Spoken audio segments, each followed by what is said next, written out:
नमस्कार, छत्तीसगढ़ कौशल्या भूमि में आप सभी का स्वागत है। मैं हूं आपके साथ प्रज्ञा मिश्रा। बुलेटिन की शुरुआत करेंगे, लेकिन उससे पहले सीधे आपको ले चलते हैं रायपुर, जहां सीएम साय लाइव आ रहे हैं। क्या कुछ कह रहे हैं, चलिए आपको सुनाते हैं।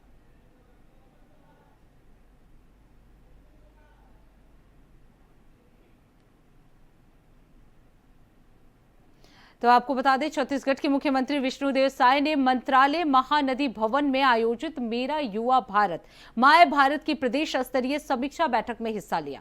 आपको बता दें, बैठक में उन्होंने युवाओं को राष्ट्र निर्माण से जोड़ने, ग्राम से राज्य स्तर तक मजबूत युवा नेटवर्क तैयार करने पर भी जोर दिया।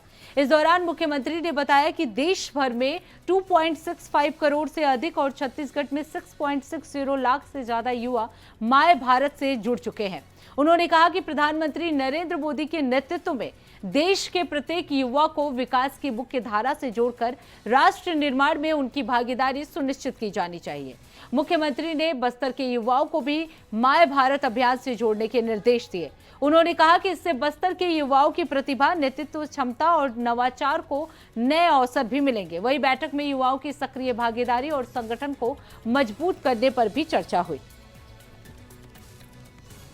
तो माय भारत से जुड़ने के लिए बस्तर के युवा को सीएम साय की तरफ से कहा गया। सीएम साय ने युवा नेटवर्क को मजबूत करने पर जोर दिया। माय भारत से लगभग 6.60 लाख युवा जो हैं वो जुड़े हुए हैं। छत्तीसगढ़ी युवा राष्ट्र निर्माण में युवाओं की भागीदारी पर फोकस किया जा रहा है। युवाओं को नए अवसर देने की सीएम साय की ये पहल जो है वो काफी अहम मानी जा रही है।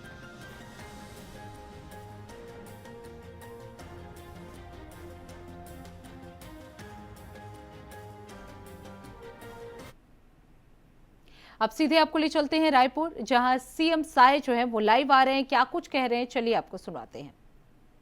और आईआईटी कानपुर के प्रोफेसर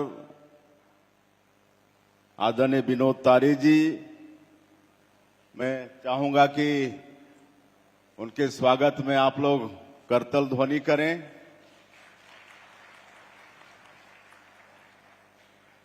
आज के इस समारोह में उपस्थित हमारे जल संसाधन विभाग के सचिव श्री राजेश टोप्पो जी, जल शक्ति मंत्रालय एवं नमामि गंगा के सभी प्रतिनिधिगण, राज्य स्तरीय एवं जिला स्तरीय समितियों के सम्मानीय सदस्यगण, विभिन्न जिलों से आए कलेक्टर एवं अधिकारीगण, मैं आप सभी का आज के इस स्रोत महोत्सव 2026 के शुभारंभ सत्र में हृदय से अभिनंदन करता हूं, हृदय से स्वागत करता हूं। आप सभी जानते हैं, हमारी नदियां हमारी जीवन धाराएं हैं। हमारा छत्तीसगढ़ धान का कटोरा अपनी जीवनदायिनी नदियों के बूते ही बन पाया है। वर्षों से छत्तीसगढ़ की स्पष्ट भौगोलिक पहचान ही नदियों से हुई है।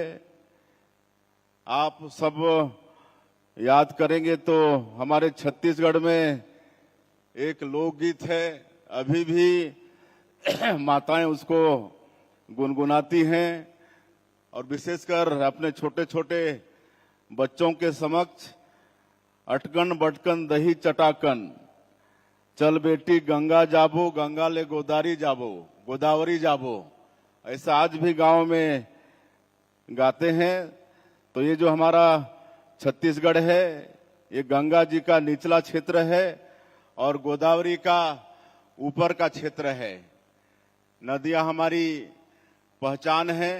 हमारा मंत्रालय का नाम भी महानदी है और जो संचालनालय है वो शिवनाथ के नाम से जाना जाता है। जिन नदियों से हमारा गौरव है, हमारी समृद्धि जिनसे आती हैं, उन्हें सहेजने का दायित्व भी हम पर है। मुझे इस बात की खुशी है कि इसके लिए हम पूरी जिम्मेदारी से काम कर रहे हैं। अपनी नदियों को सहेजने के लिए उनके उद्गम स्थलों को सहेजना बहुत जरूरी होता है। उनके कैचमेंट एरिया को सहेजना बहुत जरूरी है। इसी सोच के साथ माननीय उच्च न्यायालय के निर्देश के अनुरूप नदी संरक्षण एवं पुनरुद्धार के लिए हमने राज्य एवं जिला स्तरीय समितियों का गठन किया है। इस दिशा में विशेषज्ञों की राय लेने एवं इन पर आगे बढ़ने के लिए ही आज का ये महत्वपूर्ण कार्यशाला का आयोजन किया गया है और आज दिन भर इस पर विभिन्न सत्र में चर्चाएं होंगी। आज नमामि गंगे के प्रतिनिधिगण हमारे बीच मौजूद हैं। प्रोफेसर विनोद तारे जी उपस्थित हैं ही। उनका सारगर्भित उद्बोधन हम लोग को सुनने को मिला है। आदरणीय तारे जी इस क्षेत्र में बहुत बड़ा काम किए हैं, उनका बहुत बड़ा योगदान है। नमामि गंगे हमारे यशस्वी प्रधानमंत्री श्री नरेंद्र मोदी जी की पहल है। मां गंगा को सहेजने के लिए इतना बड़ा अभियान इससे पहले कभी आरंभ नहीं किया गया था। गंगोत्री से लेकर गंगा सागर तक नमामि गंगे अभियान में भारी काम हुआ है।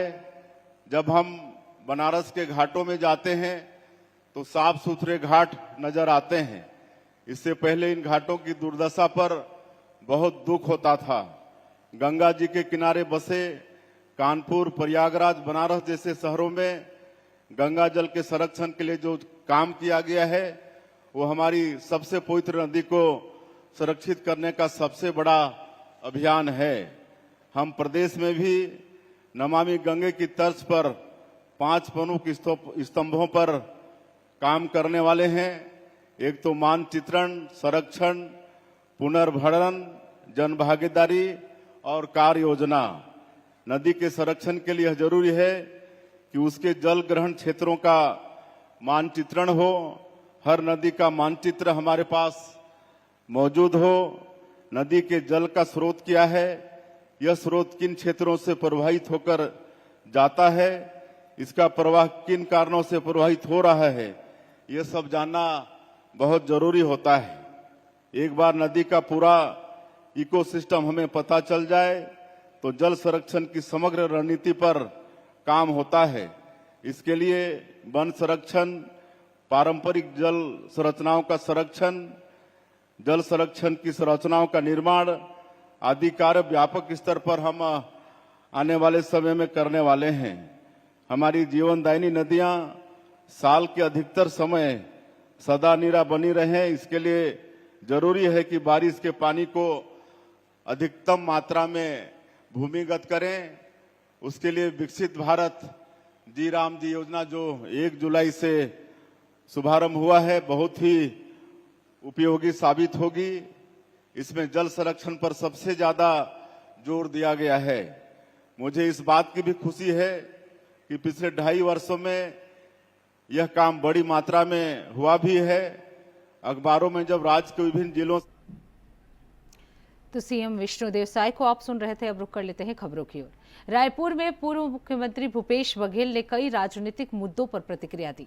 उन्होंने सोनिया गांधी, वंदे मातरम विवाद और कांग्रेस में एक परिवार एक टिकट के प्रस्ताव और प्रधानमंत्री नरेंद्र मोदी की दिमागी नक्सल टिप्पणी को लेकर एचडी कुमारस्वामी के बयानों पर अपनी बात रखी। और क्या कुछ कहा, चलिए आपको सुनाते हैं।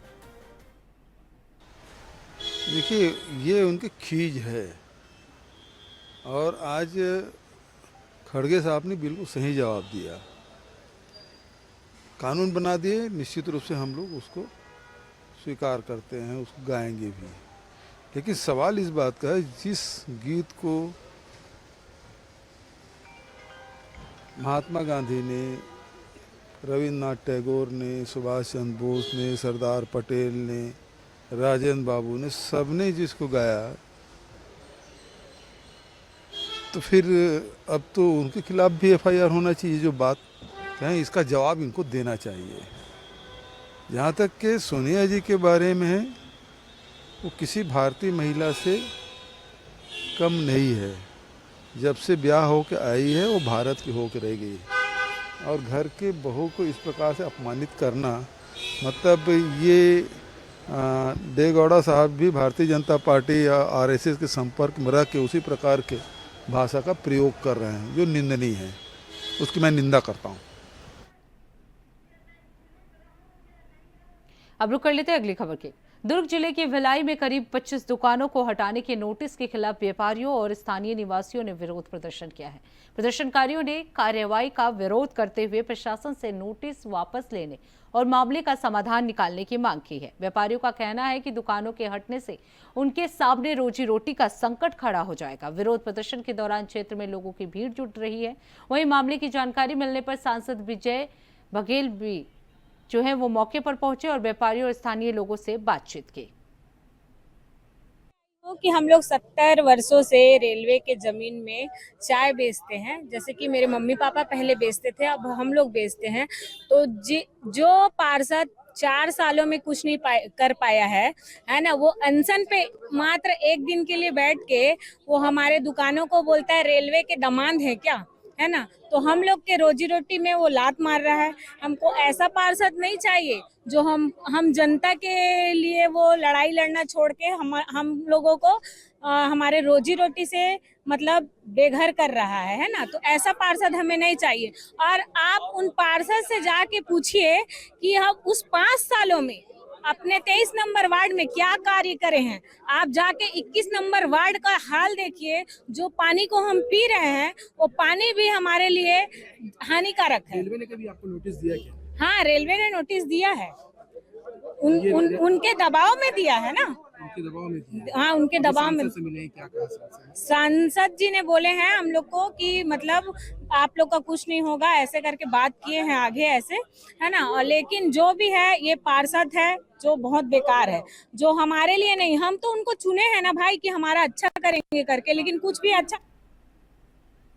अब रुक कर लेते हैं अगली खबर की। रायपुर में छत्तीसगढ़ कांग्रेस कमेटी के अध्यक्ष दीपक बैस ने प्रदेश की शिक्षा व्यवस्था को लेकर राज्य सरकार पर निशाना साधा।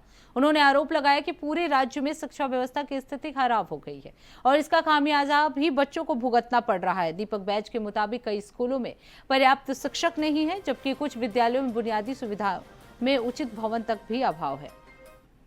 देखिए, पूरे प्रदेश में शिक्षा व्यवस्था बदहाल हो चुकी है। बच्चे पूरी तरह से परेशान हैं। कई स्कूलों में शिक्षक नहीं है, शिक्षक विहीन है। कई स्कूल भवन विहीन है। कई स्कूल जर्जर और छत टपक रही है। स्कूलों में पुस्तकें नहीं है, ड्रेस नहीं पहुंची है। उदाहरण के लिए बता दें कि धमतरी के बारना स्कूल में 5 विषय के शिक्षक नहीं होने की वजह से बच्चे ताला लगाते। वही तरह बालोद जिले के झिरिया टोला में भी बच्चों ने प्रदर्शन किया स्कूल से बाहर निकलकर। धमदा में तो स्कूल बच्चों ने झंडा तक नहीं फहराया, अधिकारियों के ऑफिस में आकर झंडा फहराया। उसी तरह बस्तर के एर्राकोट में 2 साल से स्कूल ही नहीं है, भवन ही नहीं है। वहां के बच्चे पंचायत भवन में पढ़ने को मजबूर हैं। तो इस तरह से शिक्षा व्यवस्था को पूरी तरह से सरकार ने खत्म कर दिया है। अगर समय मिले तो शिक्षा मंत्री को रील बनाने से फुर्सत हो तो शिक्षा व्यवस्था की एक बार समीक्षा कर ले। तो फिलहाल रुकते एक छोटे से ब्रेक के लिए। ब्रेक के बाद जल्द लौटेंगे। देखते रहिए इंडिया वॉइस।